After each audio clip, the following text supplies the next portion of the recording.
မင်္ဂလာပါဒီနေ့မှာတော့ကြည်တွဲမြန်မာစာမှာပါတယ်တစ္ဆာနဲ့ပညာစကားပြင်မှာကနာဒီပါယနာယသိမင်းကြီးရဲ့တစ္ဆာစကားအကြောင်းမျှဝေပြပါမယ်ကြည်တွဲမြန်မာစာအုပ်ထဲမှာဒီတိုင်းလေးပဲပါတာပေါ့နော်ဒီကနာဒီပါယနာယသိမင်းကြီးရဲ့အကြောင်းအဒီတိုင်းလေးပဲပါတာနော်အချင်းကျုပ်ကလေးအခြေပြန့်ဆိုရင်လည်းနည်းနည်းလေးပဲပါတာပေါ့နော်အဲ့မှာကနာဒီပါယနာယသိကြီးကတခါတော့ပေါ့နော်သူတို့တွေကဒီတငယ်ချင်းနှစ်ပါးလို့ပြောရမှာပေါ့နော်ကနာဒီပါယနာရဲ့မန္နာပြရဲ့ဆိုပြီးတော့သူတို့ကယဟန်နှစ်ပါးပြုကြတာပေါ့ယဟန်နှစ်ပါးသူကယဟန်ဘဝကိုယဟန်နှစ်ပါးပြုတဲ့ခါမှာသူတို့ယဟန်ဘဝမှာပြောရမှာပေါ့နော်သူတို့ယဟန်ဘဝမှာဒီသူတို့ရဲ့ဒီစွမ်းနေကွမ်းနေပေါ့နော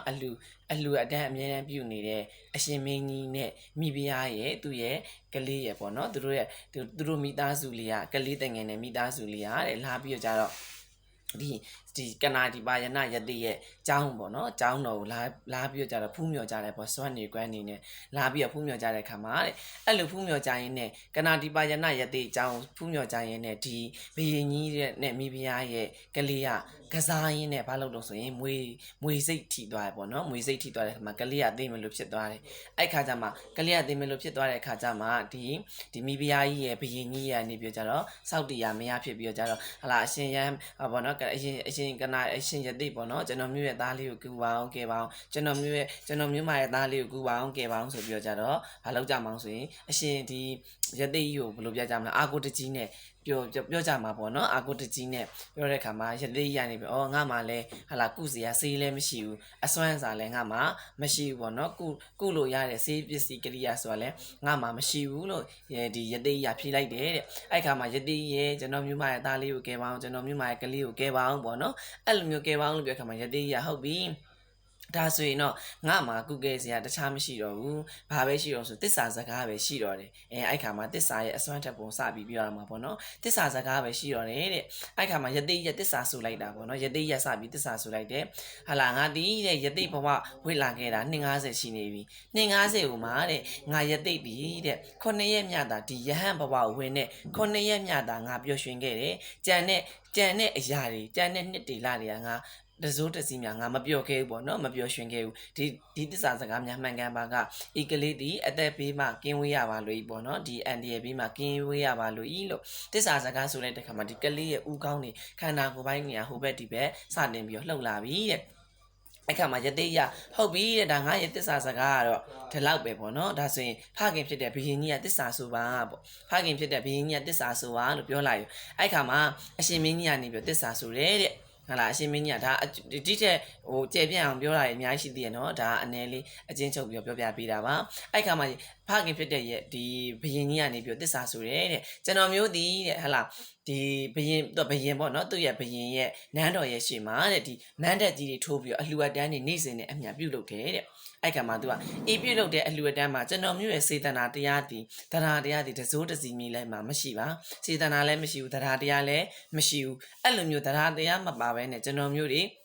ယခုချိန်ထိလှူဒန်းနေရပါတယ်ပေါ့နော်ဤတစ္ဆာစကားများမှန်ကန်မှာကလေးမှရှိရဲ့မွေစိတ်တွေပြီးပါစေလို့တခါတစ္ဆာဆိုလိုက်တယ်တဲ့အဲ့ခါမှာကလေးရဲ့ဒီအောက်ပိုင်းကလှုပ်ရှားလာတယ်ပေါ့နော်သူ့ရဲ့တစ္ဆာစကားမှန်တော့သူတစ္ဆာစကားမှန်တော့ဒီကလေးရဲ့အောက်ပိုင်းလှုပ်ရှားလာတယ်တဲ့အဲ့ခါမှာဒီယတိရနေပြောဘယင်းကြီးရဲ့တစ္ဆာစကားအကြောင်းလဲကလေးကဒီလိုမျိုးလူးလိုက်လာပြီဒါကြောင့်မလို့မိဖုရားကြီးတစ္ဆာဆိုပါအဲ့ခါမှာပေါ့နော်မိဖုရားကြီးတစ္ဆာဆိုပါပေါ့မိဖုရားကြီးတစ္ဆာဆိုခိုင်းတယ်မိဖုရားကြီးတဲ့တခါတစ္ဆာဆိုတယ်မှန်လားပါတဲ့ကျွန်တော်မျိုးဒီအီမင်းကြီးနဲ့တော့ပေါ့နော်အီမင်းကြီးနဲ့လက်ထက်သည့်အချိန်မှစ၍ကျွန်တော်မျိုးဒီယခုချိန်ထိအီမင်းကြီးကိုချစ်လို့လက်ထက်ခဲ့ခြင်းလည်းမဟုတ်ပါကြိုက်လို့လက်ထက်ခဲ့ခြင်းလည်းမဟုတ်ပါနှစ်သက်လို့အတူနေခြင်းလည်းမဟုတ်ပါတဲ့ဤတစ္ဆာစကားများမှန်ကန်မှာကလေးမှတက်နေတော့မွေစိတ်တွေပြေးပါစေတည်းဆိုပြီးတော့ဘာလို့တော့ဆိုတစ္ဆာဆိုလိုက်တဲ့ခါမှာကလေးကအကောင်းပကတိတိုင်ပြန်ပြီးတော့ရှင်းလာတယ်အဲကြောင့်မလို့ကနာတိပယနာယတိရဲ့တစ္ဆာစကားကြောင့်မွေစိတ်အမကလေးအမွေစိတ်အဲ့လိုမျိုးပေါ့နော်မွေစိတ်ပြေတဲ့တာကတစ္ဆာအဲ့ဒါလေးထည့်ပေးထားတာပါအဲ့ခါမှာပေါ့နော်အဲ့မှာနောက်ကလေးတွေကမေးတယ်နော်ကလေးတွေကမေးတယ်အဲ့ဒါဆိုရင်သူတို့ကရမသက်ကြဘူးလားဘာလားလို့ကလေးတွေကပြန်မေးလာပါမယ်ဒါကြောင့်မလို့သူ့ရဲ့နောက်ပိုင်းလေးရလဲဆရာတို့တွေကတိထားမှာတကယ်လို့ကလေးတွေကပြန်မေးသည်ဖြစ်စေမမေးသည်ဖြစ်စေတို့ကပြောကိုပြောရမှာအဲ့ခါမှာ ဘယင်ကြီးကလည်းဒီရသိကိုပြန်မေးတယ်ရသိကလည်းဘယင်ကြီးလည်းမေးတယ်မိဖုရားလည်းမေးတယ်အဲ့ဒီမေးလျှောက်တဲ့စကားလေးတွေပြီးအောင်ပေါ့နော်နားထောင်မှသာလင်ကလေးတွေမေးလာတဲ့ခါမှာဟောပြမယ်ပေါ့နော်အဲ့ခါမှာမင်းကြီးကနေပြီးတော့ဟဲ့ရသိဟဲ့ဘယင်ကြီးပေါ့နော်ဟာမင်းဒီလောက်ဒီနှစ်တွေလတွေအများကြီးကြာအောင်စေတနာတရားမပါဘဲနဲ့ဘာကြောင့်ဒါလောက်မင်းကြီးကနေအရင်မေးတာ sorry မင်းကြီးကနေပြီးတော့ကြတော့ဟိုရဲ့ရှင်ရသိကိုမေးတယ်ကနာတိပါယနာရသိကိုမေးတယ်အရှင်ရသိဟဟလားအရှင်ရသိကထားလိုက်ပါဝက်လာတာ250တောင်ရှိနေပြီဒီ9ရက်ပဲပြောပြီးတော့ကျန်တဲ့နှစ်တွေလတွေကိုဘယ်လိုမျိုးတောင်ကြော်ဖြတ်ခဲ့တယ်လဲဘယ်လိုမျိုးတောင်တိခံနေခဲ့တယ်လဲလို့အရှင်မင်းကြီးကနေပြီးတော့စတင်မေးလိုက်တယ်အဲ့ခါမှာအရှင်ကြီးကစတင်မေးလိုက်တယ်အရှင်မင်းကြီးကစတင်မေးလိုက်တဲ့ခါမှာကနာတိပါယနာရသိရပြန်ဖြေလိုက်တယ်ငါသည်တဲ့ဟလာယဟန်ဘဝဝင်လာခဲ့တဲ့ခါမှာဟလာဝင်လာခဲ့တယ်ပေါ့ဝင်လာပြီးတော့မပြောလို့ထွက်ချင်ပါတယ်အခုပြောလို့ပြန်ဝင်ချင်ပါတယ်လို့ဝင်လိုက်ထွက်လိုက်လုပ်နေမယ်ဆိုရင်ငါရဲ့ဂုံတိတ်ခါကြီးယဟန်ရဲ့ဂုံတိတ်ခါတွေကကြတော့မယ်ပေါ့ဒါကြောင့်မလို့ငါအဲ့ဒီဂုံတိတ်ခါတွေကိုထိမ့်ပြီးတော့ငါကအခုချိန်ထိသိခံပြီးတော့ယဟန်ဘဝမှာဒီယသိဘဝမှာနေနေတ